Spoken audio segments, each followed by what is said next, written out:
So I had a client who was new to the rental market, and he had a couple who was living in a home, but they'd come to the end of their lease. He knew that they were not going to pay rent anymore, that they were packing up and on their way out.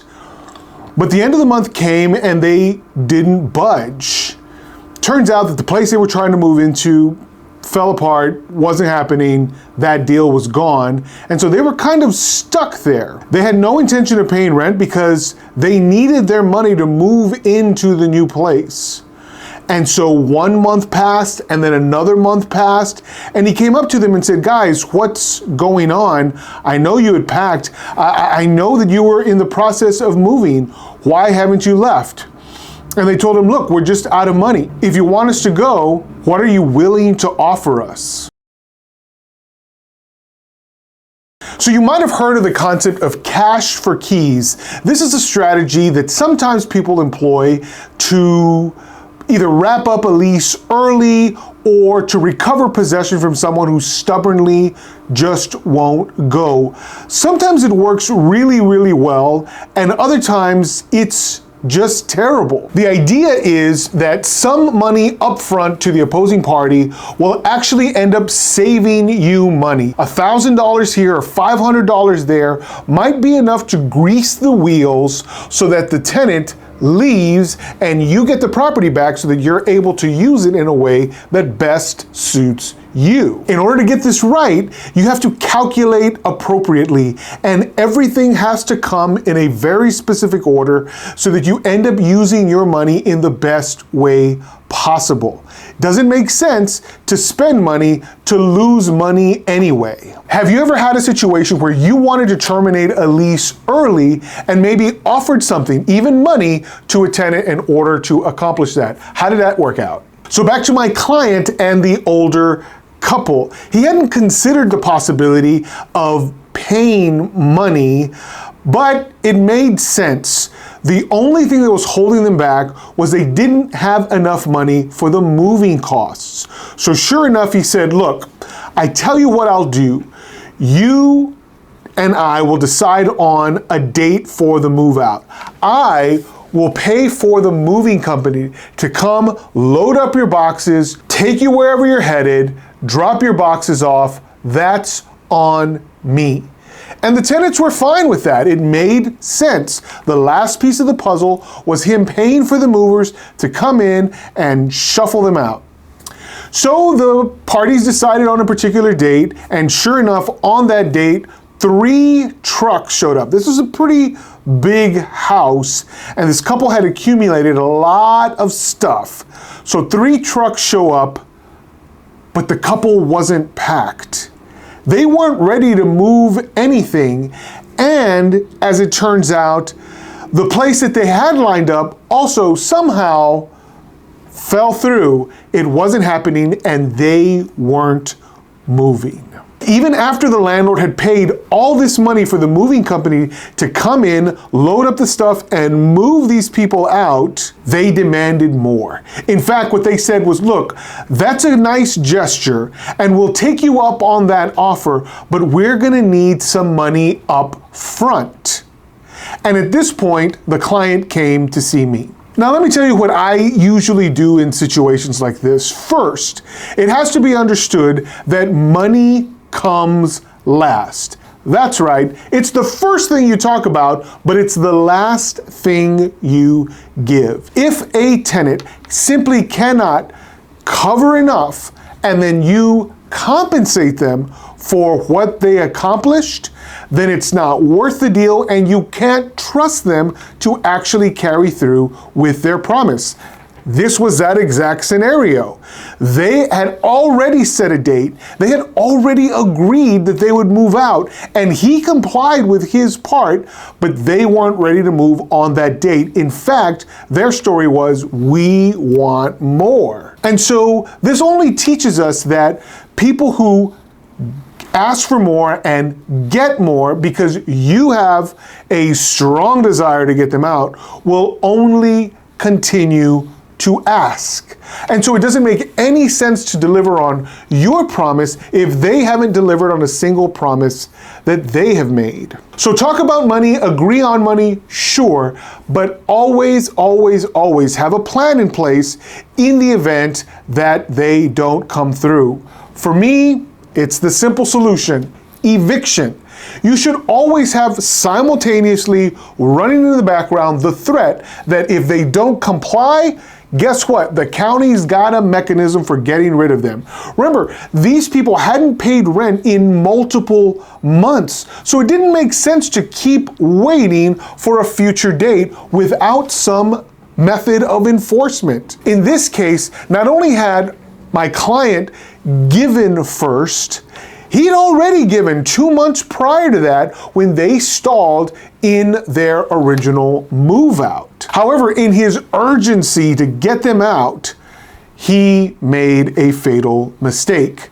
He believed them that they would be ready, and so he took it upon himself to have the movers set up, and he didn't stop to think, I need to confirm with these people that they're actually taking necessary steps.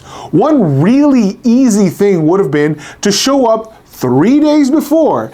And if nothing was in a box, that's a pretty clear indication it's not going to be a box at the time of move out. Another very simple check would have been to confirm they had a place to go. There was a lease in hand with an address and signatures on it that would give you some indication that they were headed to a specific place. As far as he knew, he had no idea where they were headed. He knew the town they wanted to move to, and so he made general plans with the moving company to get them from this town to the next.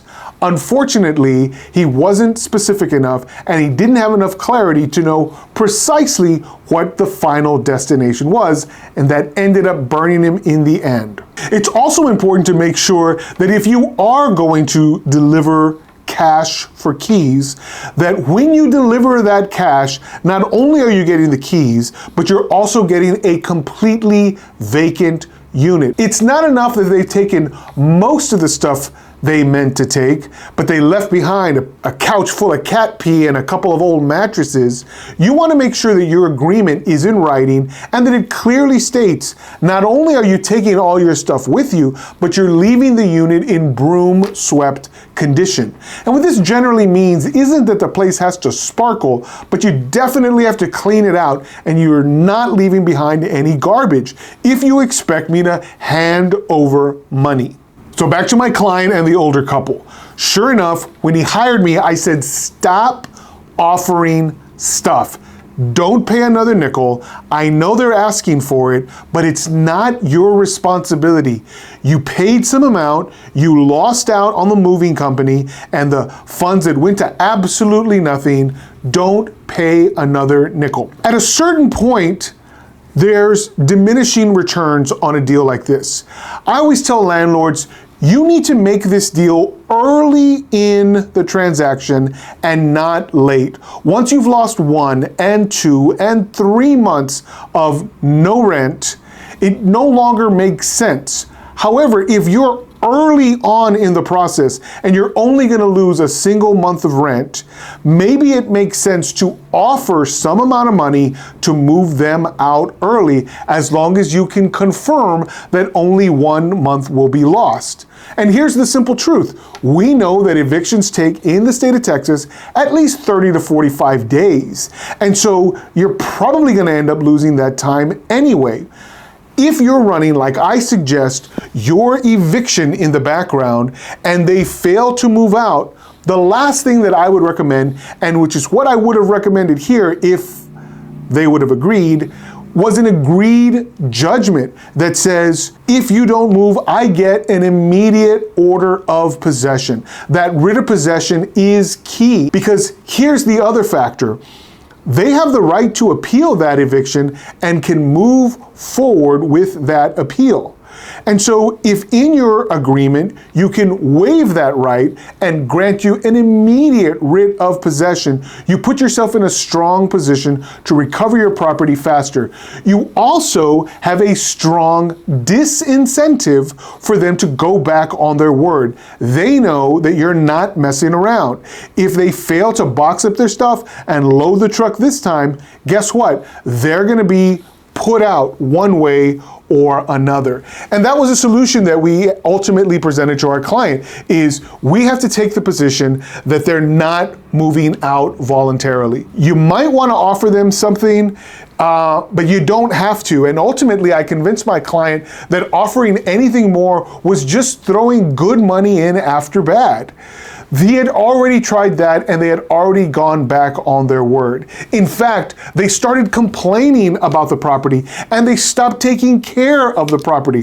One of the major things they did, because we started to hold them to their commitment to leave, was they stopped maintaining the pool. And by the time my client got his hands back on that property, it was a green, filthy mess, which tells me they never had the intention of treating my guy respectfully. They never intended to actually come through on what they had said they would do. And so because he gambled on them being truthful, he lost out on multiple months of rent and ultimately thousands of dollars in costs. So I tell landlords this all the time. Yes, we want to take our tenants at their word, but we have to be prepared for a situation where either A, they're not being truthful, or B, something comes up that prevents them from being able to come through. In either way, you need to be prepared to exercise your rights the way you originally intended. It doesn't make sense to leave your property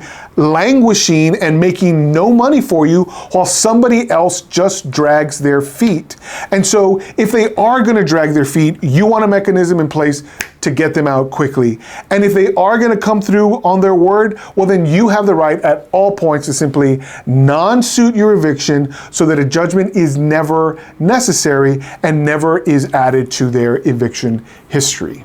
I know these things can be complicated, but with good planning and a clear understanding that sometimes tenants are not going to be able to come through, even when they fully intend to, you always want to have a plan B. Cash for keys is not a bad option, but you want to make sure you've always got the option to carry through on your demand for possession. And that probably means, along with making a better deal, making sure that you've got eviction working in the background. So in the event that you have to force the issue, you can, and you will end up recovering possession and making sure that you maintain a profitable rental business. I hope you enjoyed today's video. Give us a like if that's the case. And if you're interested in watching more stuff, YouTube seems to think that this video right here is the next best thing for you to watch. Check it out along with the rest of our content on this channel. And until next time, landlords, happy leasing.